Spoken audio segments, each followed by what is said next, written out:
So hello guys, welcome to study Shala by Kunal. Here we learn and rise up together. जैसे कि आप सभी जानते हो, आज हमारा न्यू चैप्टर स्टार्ट होने वाला है, linear equation in one variable. आपके हाई स्कूल का जो थर्ड चैप्टर है, pair of linear equation in two variable, उसका जो बिल्कुल बेसिक है वो है linear equation in one variable. बच्चों को ये आता ही नहीं है और वो हाई स्कूल में पेयर ऑफ लीनियर इक्वेशन से डील करने लगते हैं। सबसे पहले मैं इसको बताऊंगा आपको linear equation in one variable. ये इसका पार्ट 1 है, जहाँ पर मैं छोटे क्वेश्चन सॉल्व कराऊंगा, और इसका जो पार्ट 2 आएगा उसमें मैं इनसे रिलेटेड वर्ड प्रॉब्लम को सॉल्व कराऊंगा। उसके बाद हम चलेंगे linear equation in two variable, then we will continue on pair of linear equation in two variables। ठीक है, तो सबसे पहले आज बेसिक समझते हैं कि linear equation क्या होती है। चलो स्टार्ट करते हैं बिना किसी टाइम को वेस्ट करें। ठीक है,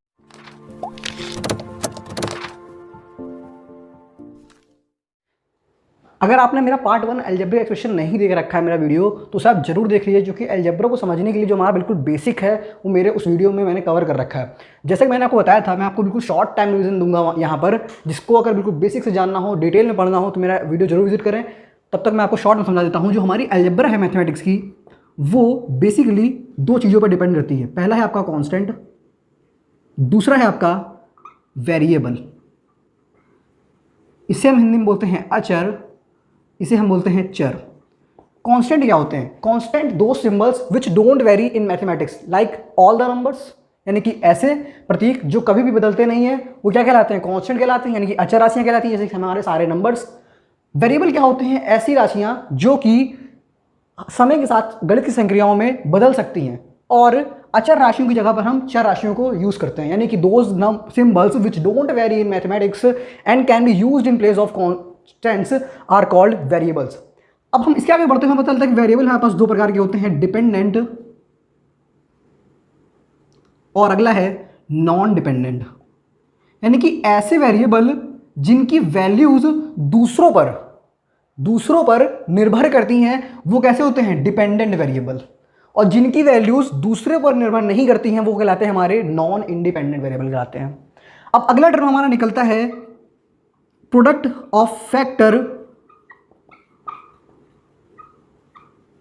जिसे हम टर्म के नाम से भी जानते हैं।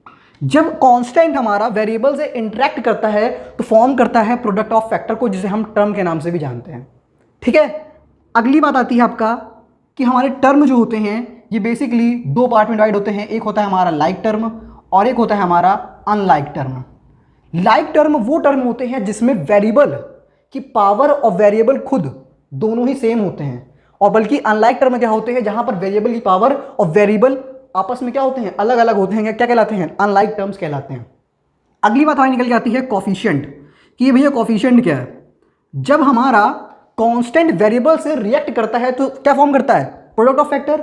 और प्रोडक्ट ऑफ फैक्टर में जो नंबर आपका वेरिएबल के साथ लिखा रहता है उसे हम बोलते हैं कोफिशिएंट, यानी कि गुणांक। ठीक है, हिंदी में से गुणांक बोलते हैं, और अगर मैं यहां बात करूं हिंदी की तो इसे हिंदी में बोलते हैं पद। ठीक, अगला आता है हमारा एल्जेब्रिक एक्सप्रेशन।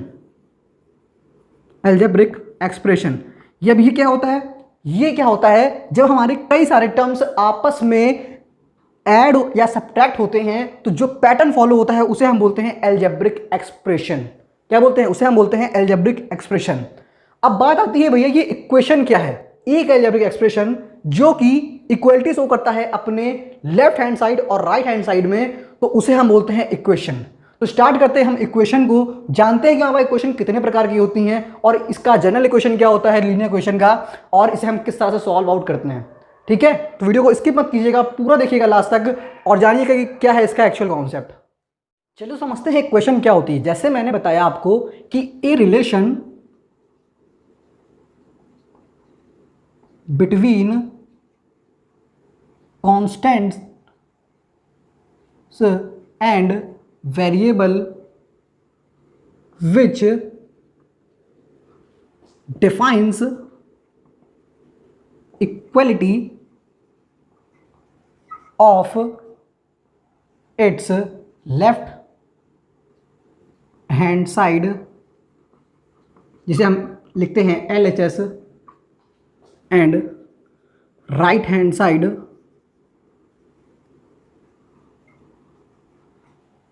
जिसे हम लिखते हैं RHS, is known as equation. अब आपने किसी किसी बुक में देखा होगा कि लिखा होता है कि an algebraic expression which defines equality between its left hand side and right hand side. तो आपको पता होना चाहिए एल्जेब्रिक एक्सप्रेशन क्या होता है। आपका रिलेशन ही तो होता है कांस्टेंट और वेरिएबल का। अगर आपको ये नहीं पता होगा तो आप दोनों ही डेफिनेशन में डिस्क्राइब नहीं कर पाओगे कि ये अलग अलग है या फिर सेम सेम है। तो आप यहाँ पर आप इसकी जगह पर रिलेशन बिटवीन कांस्टेंट वेरिएबल जगह पर आप सीधे सीधे जाकर क्या लिख सकते हो, एल्जेब्रिक एक्सप्रेशन लिख देते हो, जो कि आपकी बुक्स आजकल लिख के देती हैं। आपको पता होना चाहिए कि एल्जेब्रिक एक्सप्रेशन क्या होता है, एक रिलेशन ही तो होता है कांस्टेंट और वेरिएबल के बीच का। ठीक, अब आपको पता होगा कि मैंने बताया था कि डिग्री क्या होती है। डिग्री क्या होती है, मैंने आपको बताया था कि आप पॉलिनोमियल में हो या फिर आप एल्जेब्रिक एक्सप्रेशन में हो, जो आपके वेरिएबल की मैक्सिमम पावर होगी, मैक्सिमम पावर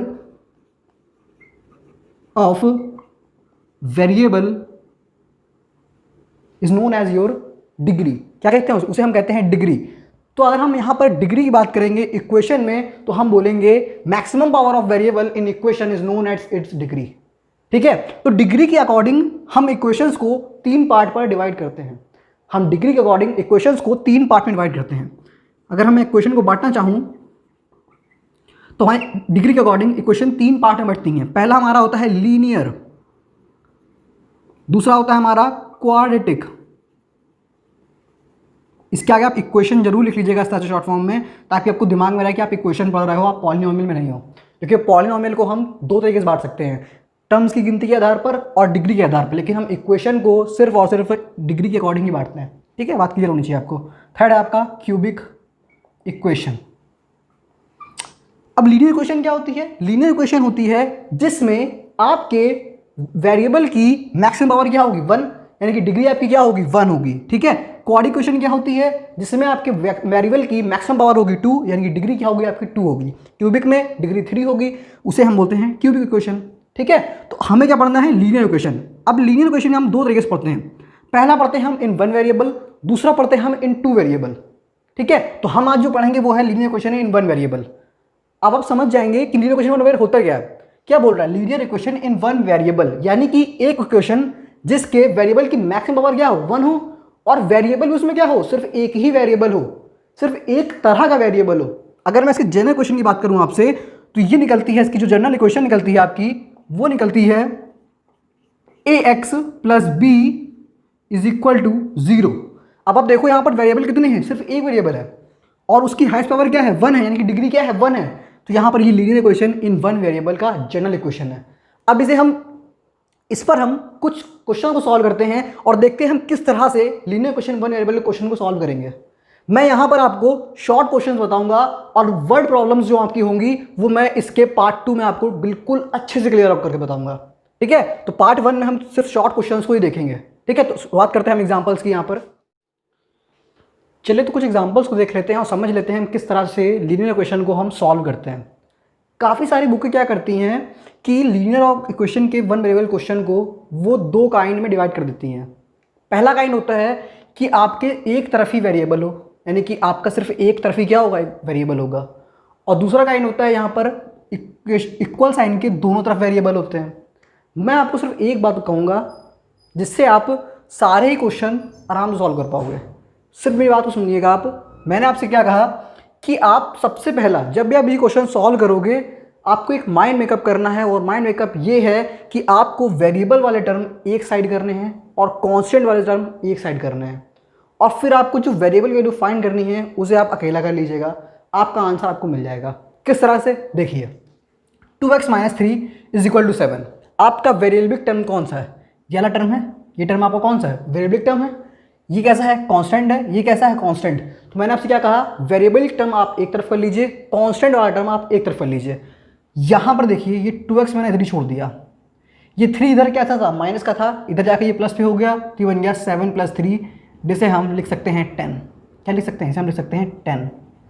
ठीक, अब ये 2 यहाँ पर इनटू पे है, तो यहाँ पर किस तरफ आएगा, जब ये इक्वल के इस तरफ आएगा तो कहाँ पे आएगा, डिवाइड पे आएगा।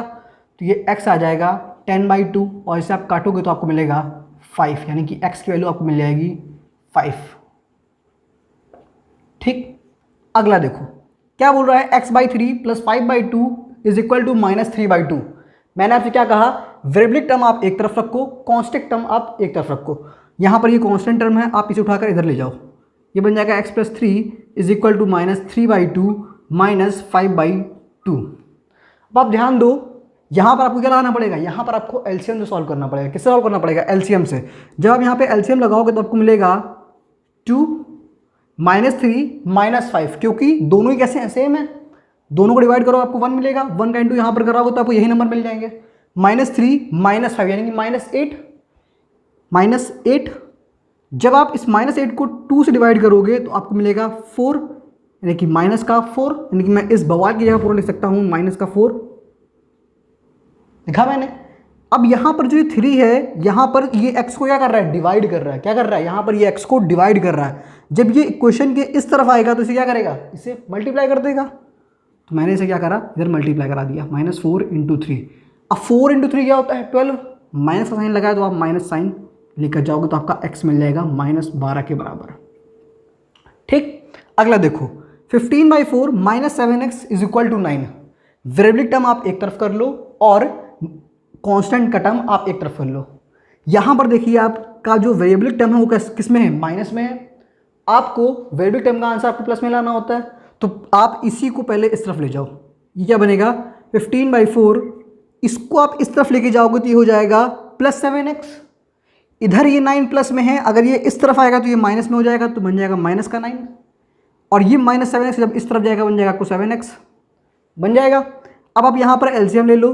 जब आप यहाँ पर एलसीएम लोगे तो यहाँ पर नीचे 1 मानोगे 4 और 1 का एलसीएम क्या होता है, 4। आपने 4 यहाँ लिया, 4 को 4 से डिवाइड करा आपको मिला 1, 1 का मल्टीप्लाई आपने 15 से कराया आपको मिला 15।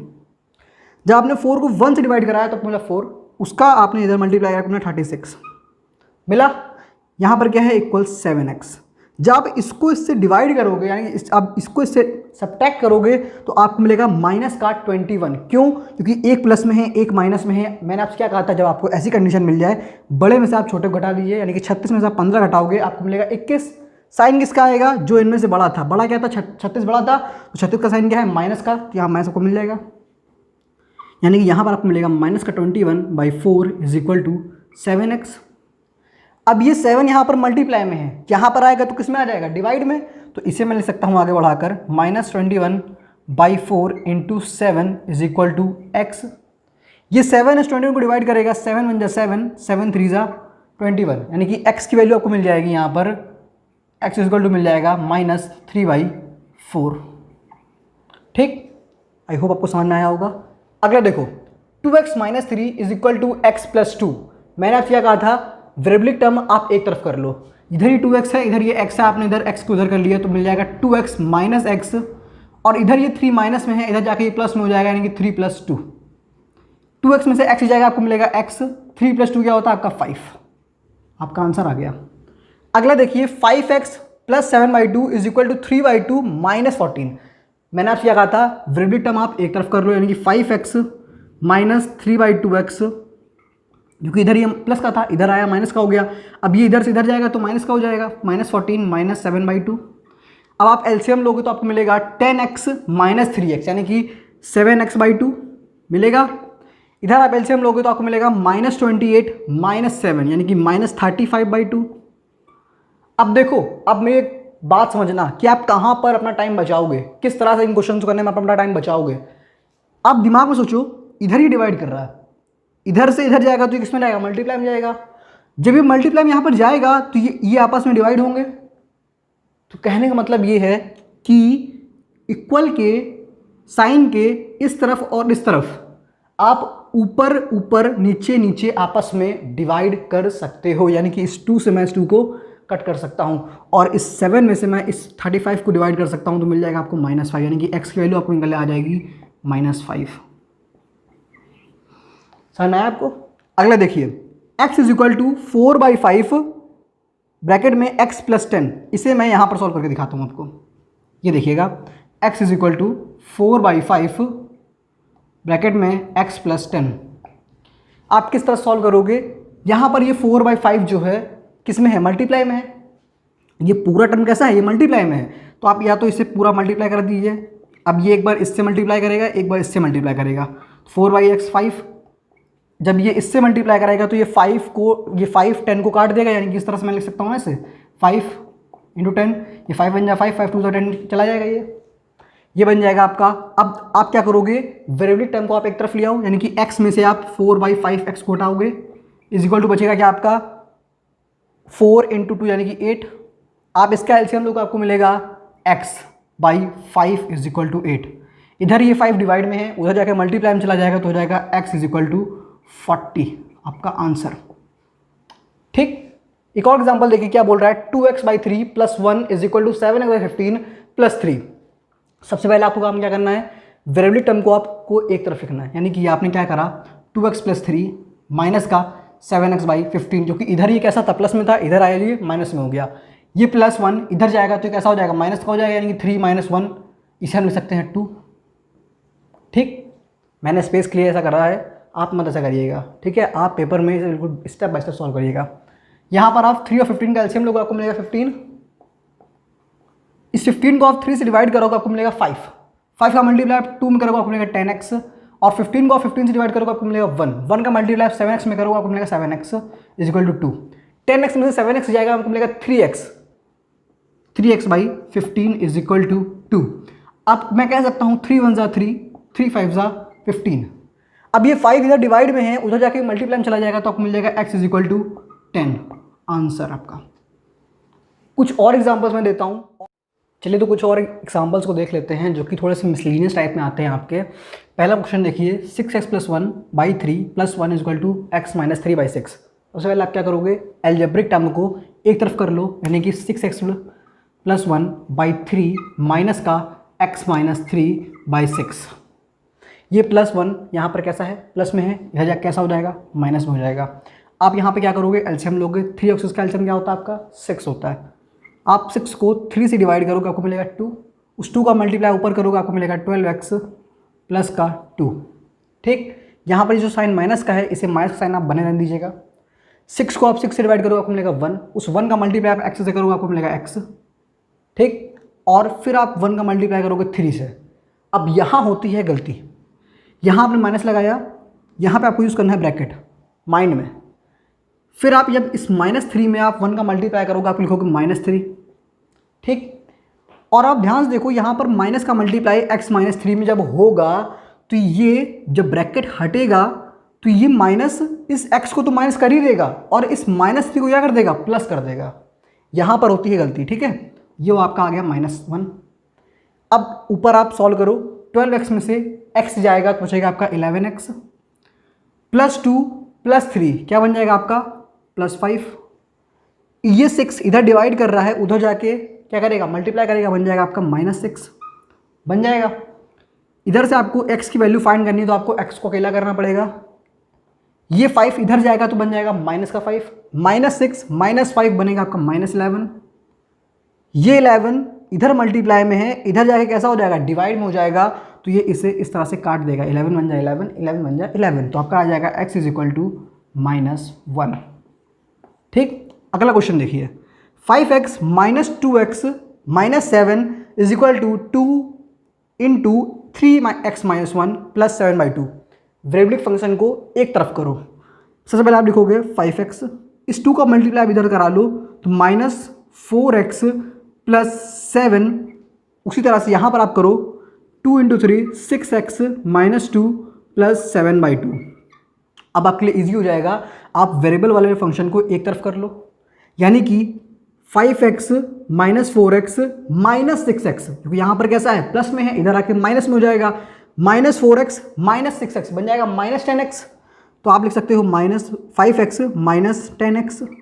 ये 7 इधर कैसा है प्लस में है, इधर जाके कैसा हो जाएगा माइनस में, तो बन जाएगा -2 - 7 + 7/2 बनेगा। इधर आप देखो 5x में से 10x जाएगा, एक प्लस में है एक माइनस में है, तो मैंने आपको हर बार बताया है बड़े में से छोटे को घटाओ। 10x में से 5x जाएगा आपको मिलेगा 5x। साइन किसका आएगा जो आपका बड़ा था, 10x आपका बड़ा था, यहाँ पे आपको माइनस का साइन मिल गया। -2 - 7 बनता है आपका -9 + 7/2।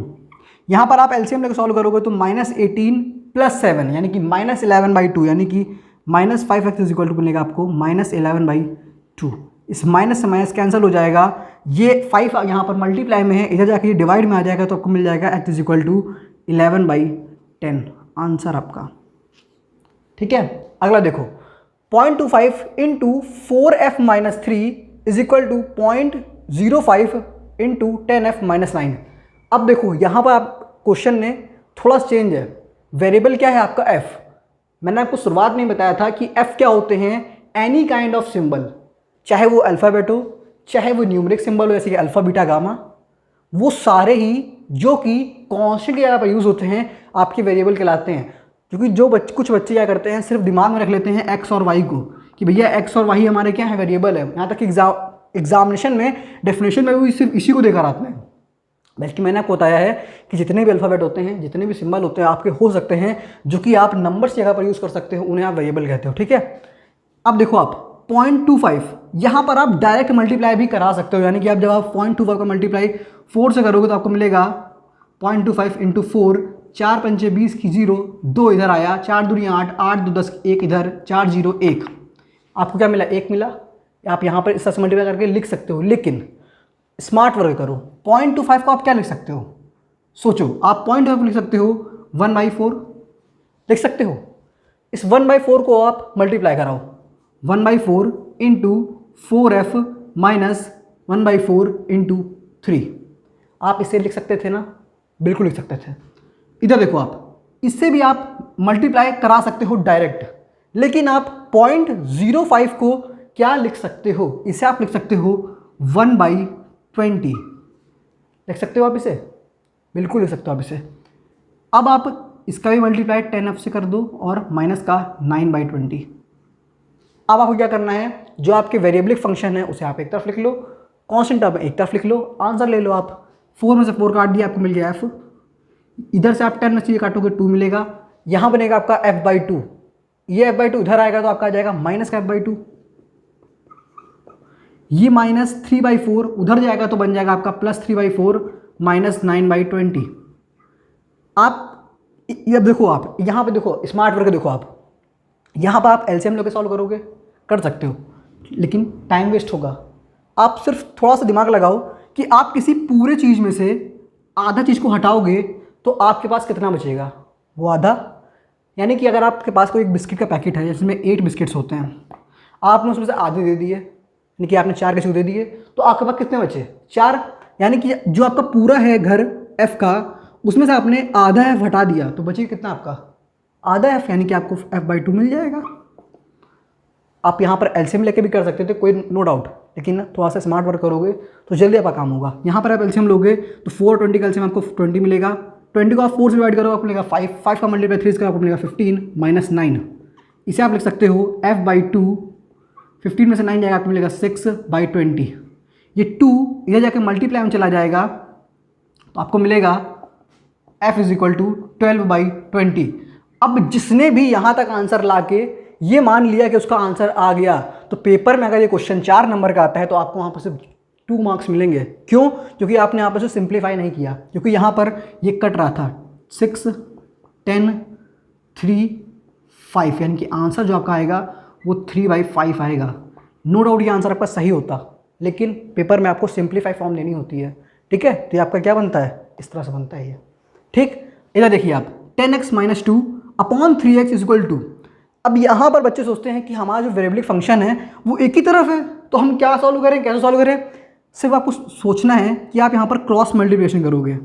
कैसे, ये 3x इस फंक्शन को डिवाइड कर रहा है, इधर जाएगा तो मल्टीप्लाई में चला जाएगा, 8x - 2, 2 का मल्टीप्लाई 3x से हो जाएगा, ये बन जाएगा 6x।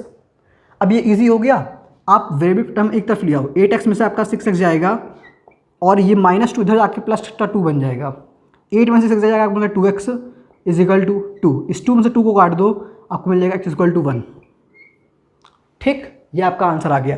ये मेरे कुछ क्वेश्चन थे जो कि मैंने आपको बताया। जो इसके लीनियर क्वेश्चन इन 1 वेरिएबल के आपको जो वर्ड प्रॉब्लम बनती है वो मैं आपको पार्ट 2 में डिस्कस करूंगा, तो वीडियो को जरूर देखिएगा, लाइक कीजिएगा इस वीडियो को, शेयर कीजिएगा अपने दोस्तों के साथ, पसंद आया हो तो सब्सक्राइब कीजिएगा मेरा चैनल और बने रहिएगा हमारे साथ। तब तक के लिए मिलते हैं आपसे इसकी नेक्स्ट वीडियो में। Good bye.